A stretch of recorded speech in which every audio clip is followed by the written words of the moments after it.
bird on a tree. I'm just sitting here.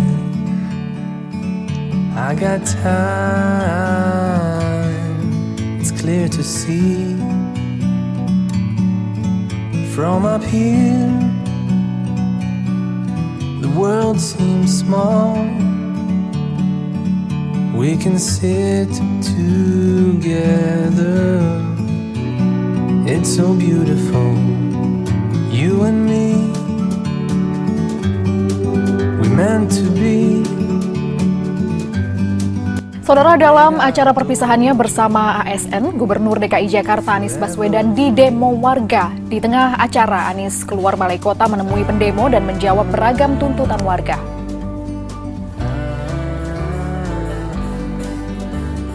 Tamu-tamu Gubernur Anies Baswedan dalam acara perpisahan di balai kota ternyata bukan hanya ASN. Di luar pagar, sejumlah warga sudah menunggu untuk bertemu Anies Baswedan. Bukan mengucapkan salam perpisahan, warga ini menggelar demo di akhir masa jabatan Anies Baswedan. Masa aksi dari Koalisi Perjuangan Warga Jakarta ini atau Kopaja menuntut penyelesaian sejumlah masalah. Mulai dari kualitas udara Jakarta yang buruk, penggusuran warga, akses air bersih, penanganan banjir, hingga akses bantuan perlindungan hukum bagi masyarakat di Teluk Jakarta. Di akhir purna tugas, Anies dan wakilnya Ahmad Riza Patria memilih menemui warga yang sudah menunggu dan bolak-balik orasi. Suami kami pernah dikriminalisasi 7 bulan di Cipinang, Pak. Akibat kriminalisasi pulau. Terbitnya sertifikat di Pulau Pari. Itu membuat suami-suami kami di penjara, Bapak. Dan kami nelayan, erat hidupnya sebagai karakter nelayan di pesisir, sangat menolak keras yang ada namanya gusuran. Menjawab aspirasi warga, Anies duduk sila dan meminta semua pendemo untuk tenang mendengarkan jawaban.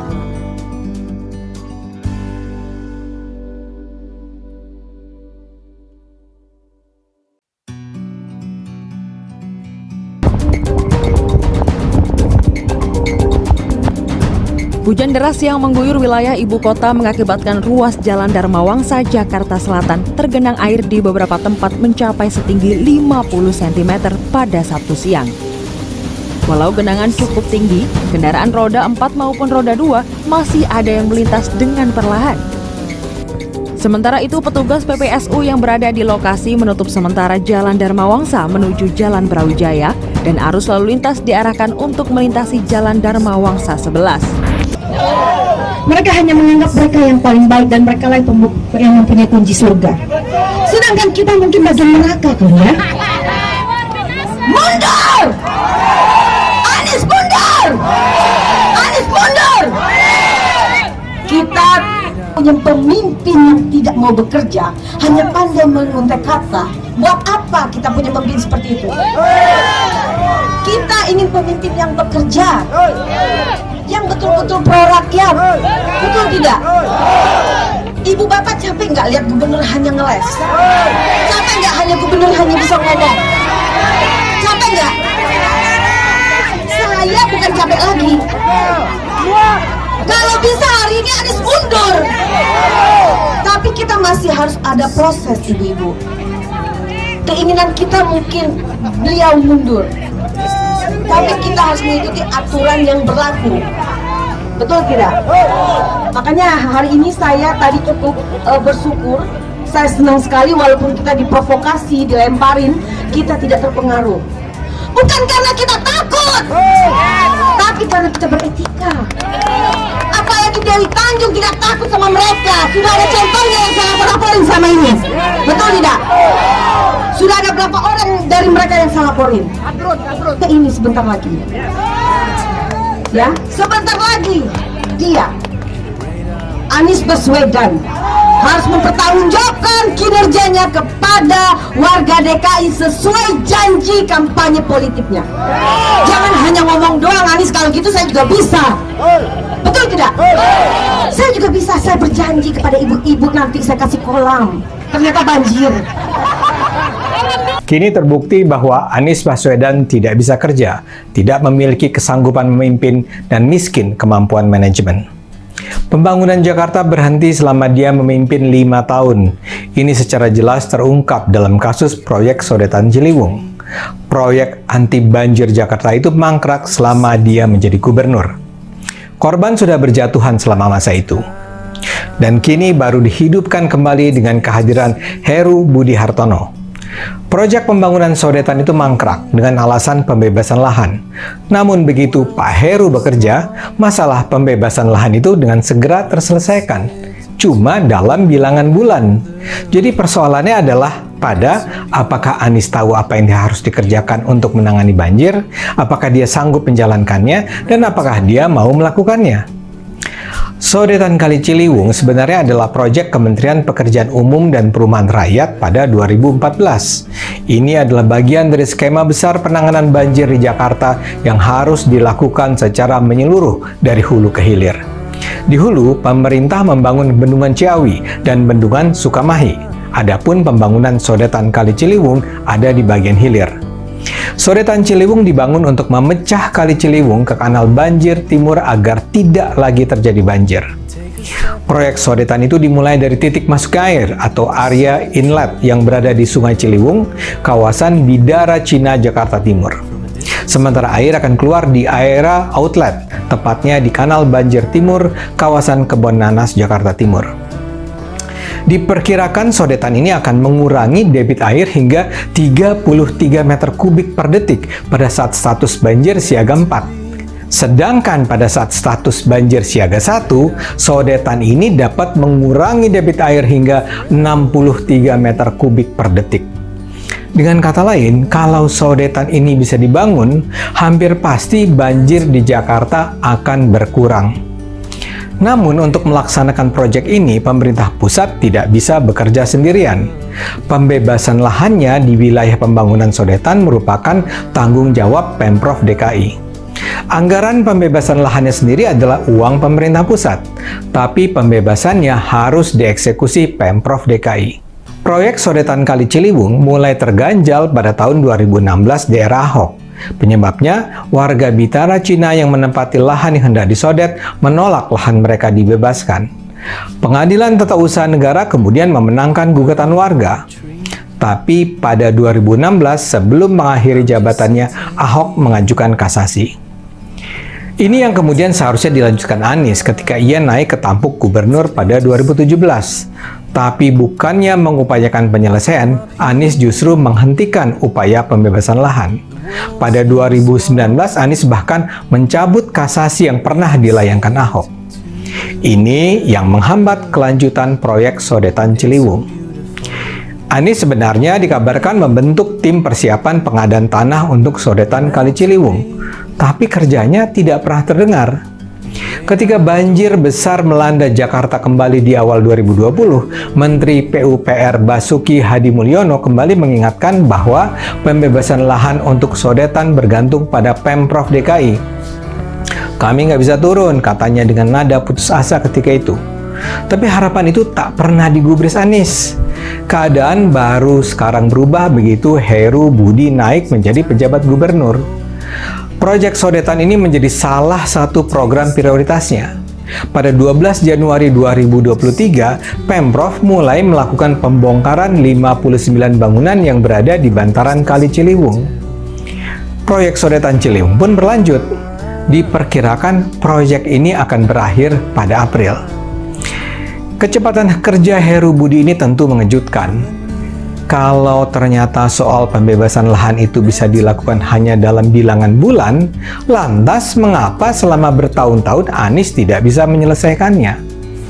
Presiden Jokowi sendiri menyatakan keheranannya. Dia bilang, proyek ini selama 6 tahun nggak diapa-apain, normalisasi nggak diapa-apain, sodetan nggak diapa-apain, dan sekarang hanya dalam waktu 1,5 bulan, pembebasan lahan bisa diselesaikan. Menurut saya, kasus ini kembali menunjukkan tidak layaknya Anies menjadi seorang pemimpin. Coba Anda pikirkan, mengapa Anies mengabaikan begitu saja proyek Sodetan Ciliwung ini? Padahal kewajiban dia hanyalah melakukan pembebasan lahan, dan dananya sudah ada. Dia tinggal mengeksekusi pembebasannya. Jawabannya sederhana. Anies tidak menuntaskan sodetan Ciliwung karena dia tidak mau kerja. Dia sengaja membiarkan proyek itu terlantar, walau dia tahu akibat dari pembiaran itu akan mempersulit kehidupan rakyatnya. Karena itu, Anies adalah pemimpin yang buruk. Dia tidak pantas memimpin. Bukti apa lagi yang harus diungkapkan untuk menyimpulkan keburukan dia? Jakarta adalah etalase Indonesia. Banyak banget orang asing yang datang ke Jakarta untuk melakukan kerjasama. Jadi lucu aja kalau mereka datang ke sini dan melihat sungainya yang kotor dan penuh pemukiman kumuh di sepanjang sungai yang hitam, keruh, dan penuh dengan sampah. Kali Ciliwung ke depan akan disulap menjadi kali yang bersih dan bisa jadi tempat wisata buat penduduk Jakarta, selain juga berfungsi sebagai pengendali banjir. Apa yang kita pelajari dari cerita tentang Kali Ciliwung ini? Bahwa seharusnya pejabat daerah tidak boleh egois mementingkan dirinya sendiri dalam program kebijakannya. Semua kebijakan itu harus berguna buat rakyat. Dan supaya kebijakan itu bisa berjalan, harus ada koordinasi dengan pusat di dalam eksekusinya. Jangan merasa mentang-mentang otonomi daerah lalu merasa bahwa bisa mengerjakan sendiri tanpa bantuan dari pemerintah pusat. Anies Baswedan memang gak cocok jadi kepala daerah. Dia hanya punya konsep yang gak jelas juga bagaimana eksekusinya. Wong ngurusin Kali Ciliwung aja gak bisa, gitu kok mau ngurusin negara. Bisa ampiar Indonesia. Anies Baswedan memang tipikal dosen yang dipaksa untuk jadi manajer di sebuah kota besar. Itulah kenapa dia hanya mampu mengeluarkan teori-teori besar tanpa sedikit pun kemampuan secara teknis dalam mengelola kota besar. Bahkan hanya untuk membantunya bekerja saja, Anies harus membentuk tim TGUPP yang berjumlah 74 orang. Ini jumlah yang fantastis karena di masa Jokowi dan Ahok saja tim yang dibentuk untuk membantu mereka itu sangat kecil dan efisien dengan jumlah 7-9 orang saja. Gemuknya tim Anies Baswedan ini juga mengakibatkan gemuknya pengeluaran daerah. Tahun 2020 saja anggaran untuk anggota TGUPP itu mencapai 26 miliar rupiah. Dan itu dibebankan ke daerah, bukan diambil dari dana operasional gubernur. Anggota DPRD DKI Jakarta banyak yang mengeluh terhadap inefisiensi ini, karena juga nggak jelas tugas anggota TGUPP sebanyak itu tuh apa ya. Bahkan ada dugaan bahwa dibentuknya tim TGUPP sebenarnya hanya bagian dari bagi-bagi jabatan saja untuk mereka yang dulu dianggap berjasa memenangkan Anies Baswedan. Di bidang pembangunan rumah yang dulunya bernama DP 0% terus diganti dengan nama DP 0 rupiah, itu pun ternyata bermasalah. Anies Baswedan terjebak pada janji manisnya waktu kampanye bahwa dia akan menyediakan rumah murah buat warga DKI yang berpenghasilan minim. Anies bahkan dulu mengejek Ahok waktu debat di masa kampanye kalau model sewa yang dilakukan Ahok semasa menjabat tidak akan menyelesaikan masalah kepemilikan rumah buat warga miskin. Dan harus diakui, program kepemilikan rumah murah dengan DP 0% atau 0 rupiah ini adalah salah satu faktor yang memenangkan Anies Baswedan di dalam pemilihan. Tapi janji tinggal janji, bulan madu hanyalah mimpi. Alih-alih dapat rumah murah, warga miskin Jakarta tetap saja harus tidur lagi. Karena yang dimaksud warga miskin buat Anies Baswedan yang bisa membeli rumah adalah warga dengan pendapatan 7 juta rupiah ke atas. Mana ada warga miskin yang punya pendapatan 7 juta rupiah ke atas? Warga miskin pun protes dan Anies Baswedan menjawab dengan menaikkan pendapatan minimal buat yang bisa beli rumah DP 0 rupiah menjadi 14 juta rupiah ke atas. Makin jauhlah mimpi warga miskin Jakarta untuk dapat rumah sesuai janji Anies waktu kampanye dulu. Warga miskin Jakarta tetap saja jadi korban. Sudah digusur-gusur, maksudnya direlokasi, sekarang rumah murah pun tinggal mimpi. Tapi Anies Baswedan gak nyerah. Supaya dirinya bisa tercitra dengan baik dan orang lupa dengan kelemahan kemampuan manajemennya, dia kemudian menyuruh timnya untuk mengecat atap rumah warga dengan warna-warni. Entah apa sih maksudnya, tapi tetap aja ada yang memuji. Buat Anies mungkin warna-warni itu ibarat mimpi warganya yang punya harapan besar bisa hidup sejahtera meski cuman di permukaan saja. Pas bangun tidur, ya miskin lagi. Anies sukses melenggang dengan meninggalkan sejuta masalah dari janji manisnya yang tidak terlaksana. Dan yang terbaru adalah kasus Stadion Jakarta International Stadium. JIS adalah stadion kebanggaan Anies Baswedan karena disitulah tempat ibadah terbesar yang pernah dia buat. Tetapi sebagai stadion olahraga, ternyata PSSI sendiri ragu JIS akan bisa jadi stadion dengan standar FIFA. Bukan masalah lapangan rumputnya, tetapi masalah aksesnya. JIS dianggap tidak memenuhi syarat karena dari mulai kantung parkir sampai area drop off pemain itu nggak layak.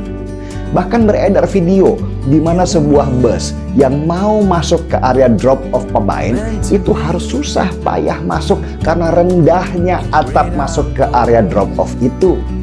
Dan itu belum kelayakan lainnya yang belum 100% dan juga belum teruji.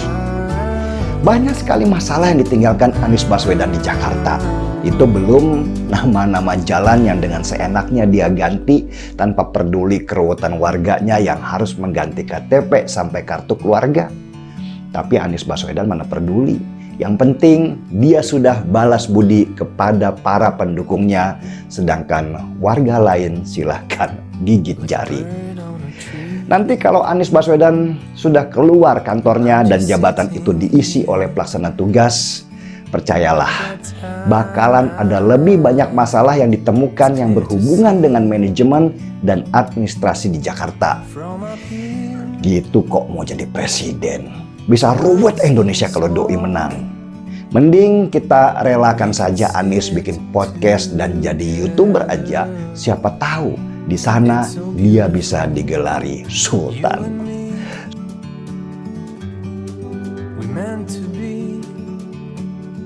Ada kabar buruk bagi pecinta Anies Baswedan.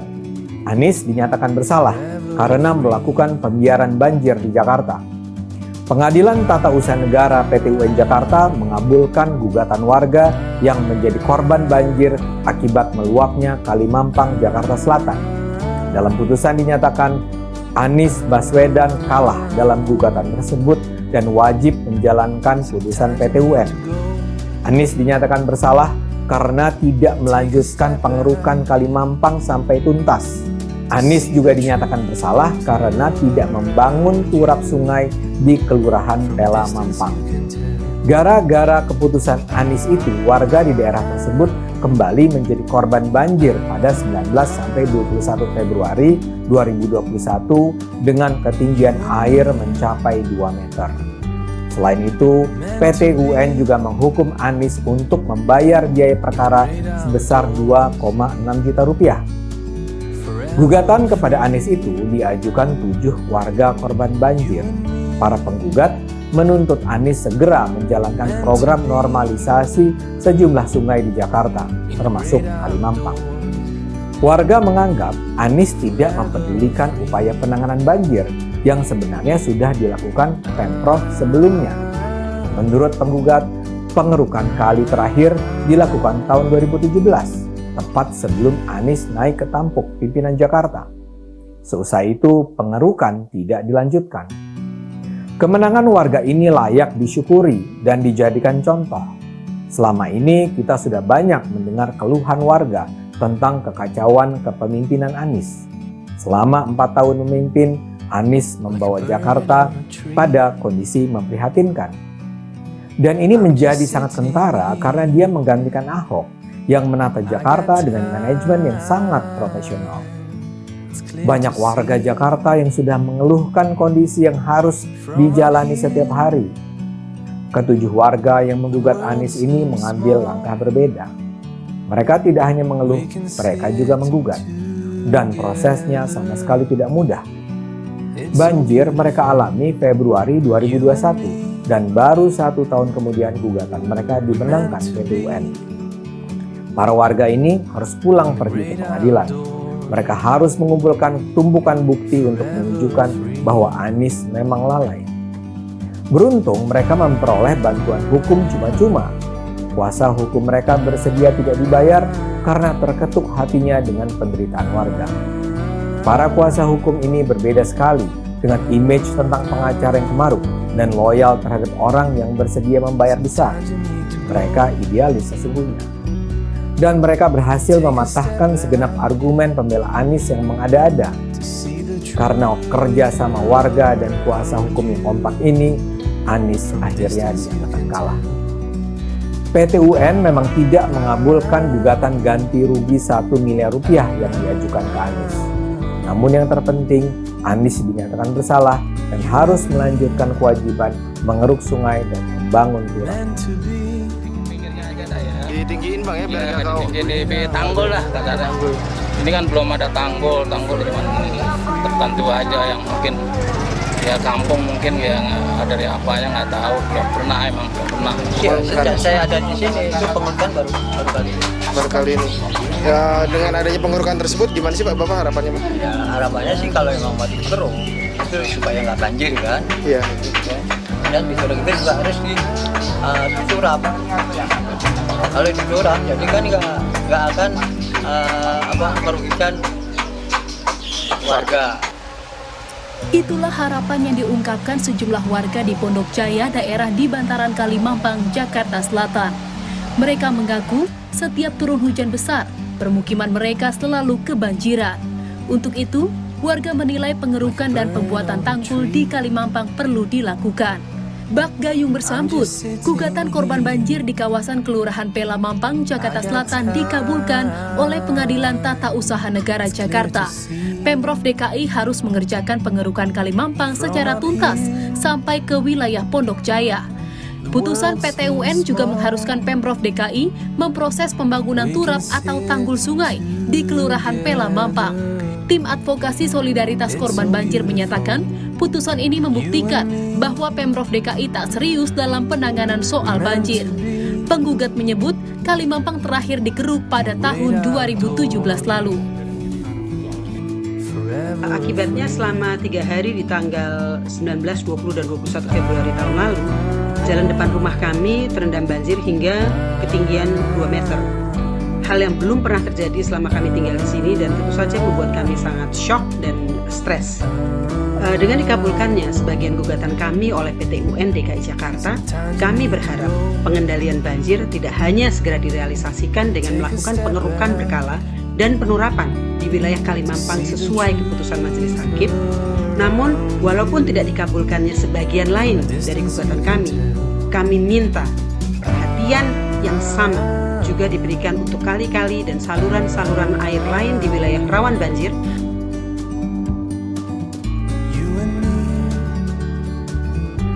Kini terbongkar lagi puluhan bis-bis Transjakarta yang mangkrak di Pul sejak era Anies Baswedan.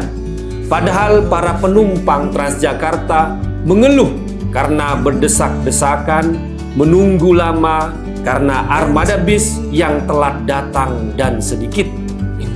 Netizen bernama Ismail melalui akun Twitternya yang terus meramaikan terbengkalainya puluhan bis-bis Transjakarta itu.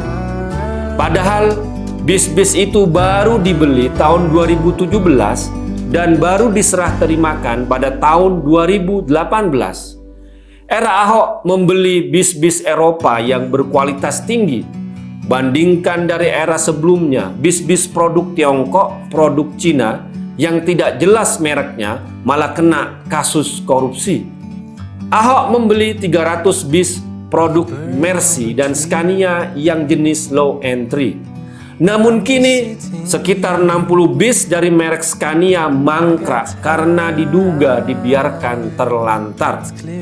Anies malah menggandeng konglomerat Bakri untuk membeli 30 bis listrik merek BYD dari Tiongkok. Kita jadi terheran-heran. Padahal pendukung-pendukung Anies selalu mengatakan Anies itu anti oligarki. Tapi kini malah menggandeng konglomerat hanya untuk mendatangkan bis. Atau juga Anies dianggap anti asing. Loh, ini bisnya malah beli dari Tiongkok, dari Cina. Bis-bis Mercy dan Scania yang dibeli era Ahok seharga 2,5 miliar dan kini diduga dibiarkan mangkrak.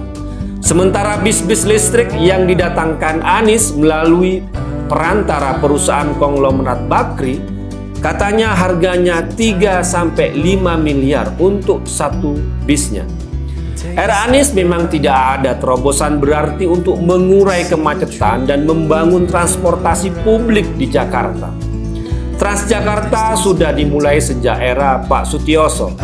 Pak Fauzi Bowo menambah rute-rutenya, demikian pula era Jokowi dan Ahok. Sedangkan Anies tidak pernah membangun jalur baru untuk Transjakarta. MRT dan LRT dimulai era Pak Jokowi. Konektivitas antar moda transportasi publik di Jakarta juga diperkuat sejak era Pak Jokowi. Anies hanya membawa brand baru dan mengklaim Jaklingko yang terkesan dia membuat konektivitas antar moda transportasi publik di Jakarta. Padahal itu hanya melanjutkan program-program Jokowi, Ahok, dan Jarot.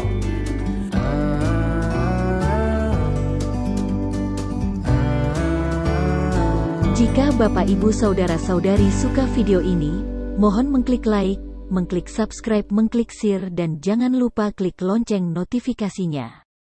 Terima kasih. Wassalamualaikum warahmatullahi wabarakatuh.